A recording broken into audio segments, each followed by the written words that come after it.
Hello, budgeters. Today we're going to be reading stories from Reddit. Let's start with the title of this article is Eating Out is Expensive, but we are in a power outage. What kind of meals can I make? What kind of meals can I make during a power outage? A thunderstorm came through yesterday and knocked out power for about half of my state, Iowa, USA. We have a really big power brick to charge phones, but otherwise we are out of luck regarding the fridge, freezer, oven, etc. It's going to be a few days and I don't want to have to buy every meal from one of the few restaurants open. What kind of meals can I make without needing to use any of my kitchen appliances? I don't want to even open my fridge because it's already dripping water. Thanks everyone for the advice. So the very first thing I would say is if you are in a situation where you are going to have a power outage for an extended period of time, anything more than 24 hours, you need to get your fridge situation taken care of. You don't want mold, you don't want mildew, you don't want food spoiling because that's going to smell really bad. You need to address your fridge. If you can't get ice from a local store, obviously if it's someplace really close to you and the whole town is without power, you might need to travel a little bit. If you don't have a vehicle or if it's not safe for you to travel, this is going to become more, harder. But that needs to be the first priority, is taking care of what is in your immediate fridge for supplies. There's a lot that we keep in our fridge that doesn't need to be refrigerated. That stuff you can worry about later, but anything perishable needs to be, I would start making that first, consume that first. If it's spoiled already, just discard it, get it out of there. You also want to make sure that if your fridge is emptied of all perishables and it is dripping water, that you're cleaning up any pooling water. Leave the fridge open, let it air dry. That's very, very important in this type of situation. Things in your freezer are going to start to thaw after 24 hours. So that's where you're going to want to look next. Obviously, this is a tougher situation because you can't use your stove, your microwave, any kitchen gadgets, anything like that. If you do have a gas stove, you may just need to light your stove with a grill lighter, or if you have a piece of spaghetti, you can light the end of the spaghetti and light it that way as well. So I'm assuming this is an electric stove type situation. Therefore, she wouldn't be able to use the stove, the oven, microwave, anything like that. It also doesn't go into what type of living situation she's in. Does she have access to a grill outside, for example? Does she have a porch where she can put a small grill? Is it a house? Is it an apartment? There's a lot that we don't know about this exact situation. So if you don't have a grill, where I would look next is to some method of cooking. I would recommend something like this. These are the sterno cans, and you normally have them if you go to like a large party and they're doing catering. You'll see these below the pans, and they come in different amounts. You can buy a large pack if you are into preparing. If you know there's a storm coming and your area is normally hit by, hurricanes, this might be something that you need to keep in your pantry supplies for the future. Obviously, these are a little bit on the pricey side because we're looking at, anywhere from $20 up because you are buying multiples.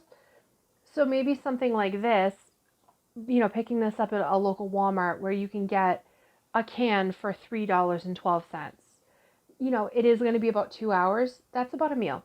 So if you can cook a meal for about, $3 for just your fuel supply, that might be a little bit, more economical depending on the size of your family. When you start factoring these outside sources for heating for your food, it might become manageable for you to go out and get a pizza or get some other type of takeout. Obviously, it's not the best nutrition, but when you start to realize that you have to have a way to cook the food and prepare it for your family, that also plays into it.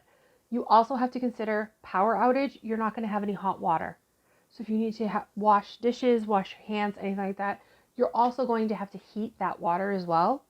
So if you're cooking a quick dinner and then you're heating a pan of water and washing up some dishes from that, and that's what you're going to, have some more clean water, and that's what your family's going to use to, that might become a multi-purpose item. So the expense of this might become more justifiable in your situation. But this is the local Walmart, $3.12. You can get one. You really can't go wrong. If it is something where your area is prone to losing power and you don't have access to an outside grill, something that you might want to look into is something like a small camping Coleman type stove. They have small little ones that use butane. They have small ones that use propane, the small little cylinders. They're normally a few dollars. These are economical. They're under $50. They will last multiple seasons. That might be something you consider as well. Another idea that you can do normally with just a soda can that you have laying around the house is a denatured alcohol stove. Basically what this does is it takes a soda can, you cut it in half, it fits inside, and you use denatured alcohol. Also available on Amazon. This container here is $3.99. You can get it at local hardware stores, Home Depots, anything like that. They would have denatured alcohol. It's under $5 purchase typically. Also something you would want to have on hand ahead of time. Might consider putting this in your preps. This isn't going to solve the immediate, I have no power today. So if you find yourself in the situation where you can't purchase any of these and you're trying to figure out what to do, I would look into obviously using up what's in the fridge first. Then the freezer, depending on how long you're going to be. After, like I said, the 24 hours, it's going to start to thaw. You're going to have to use it. So then you want to start looking into what's in your pantry. Things like peanut butter and jellies. Those are going to be, critical. Beef jerkies, trail mix, any nuts, anything you have like munchies, snackables like that, that's great. This might be a good time to have, if you have lunch meat in the fridge and you're out of bread, grab some crackers and make like little like homemade Lunchable type things for you and the kids. That might be something that, you consider too. The kids might think it's fun if you're going to use cookie cutters and make fun shapes. Just something else to do. Any instant oatmeal packets that you have, that is going to be, key. There's not a lot of water that you would have to heat up to have, one of those as well.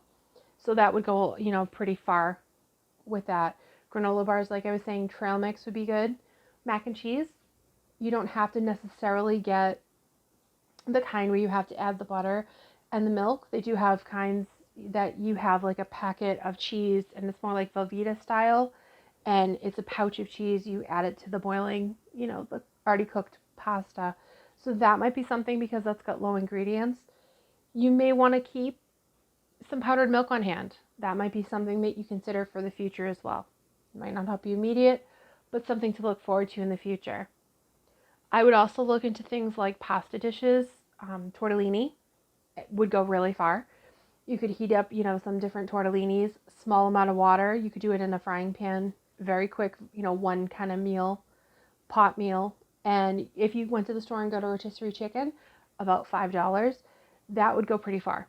You could use multiple meals for the rotisserie chicken. You could add some with your tortellini and have like a chicken Alfredo. And then you could use the chicken the next day and have like a chicken salad for lunch or sandwiches. So that would help you extend that as well. So those are some meal ideas and different things that you could do. There's some cheap ideas that you could, pick up. It'll help you and your family out. They vary in price from recycling a soda can and buying $5 in alcohol to a $50 stove, anywhere from there really. A little sterno can will, get you a meal or so. And that's about $3. So there's a couple different options in there. It also helps to know some different things to do because everybody in your area is going to be without power. So they're all going to be doing the same thing at the same time. So if everybody in your whole town is without power, the neighboring town is probably going to go out, they're going to run out of the propane cylinders really fast. So then maybe you do need to go to the denatured alcohol stove. Maybe that's going to sell out and you need to go to the sterno. Just something to consider. So thank you very much. Baby the Budgeting Bunny says don't forget to like, share, and subscribe.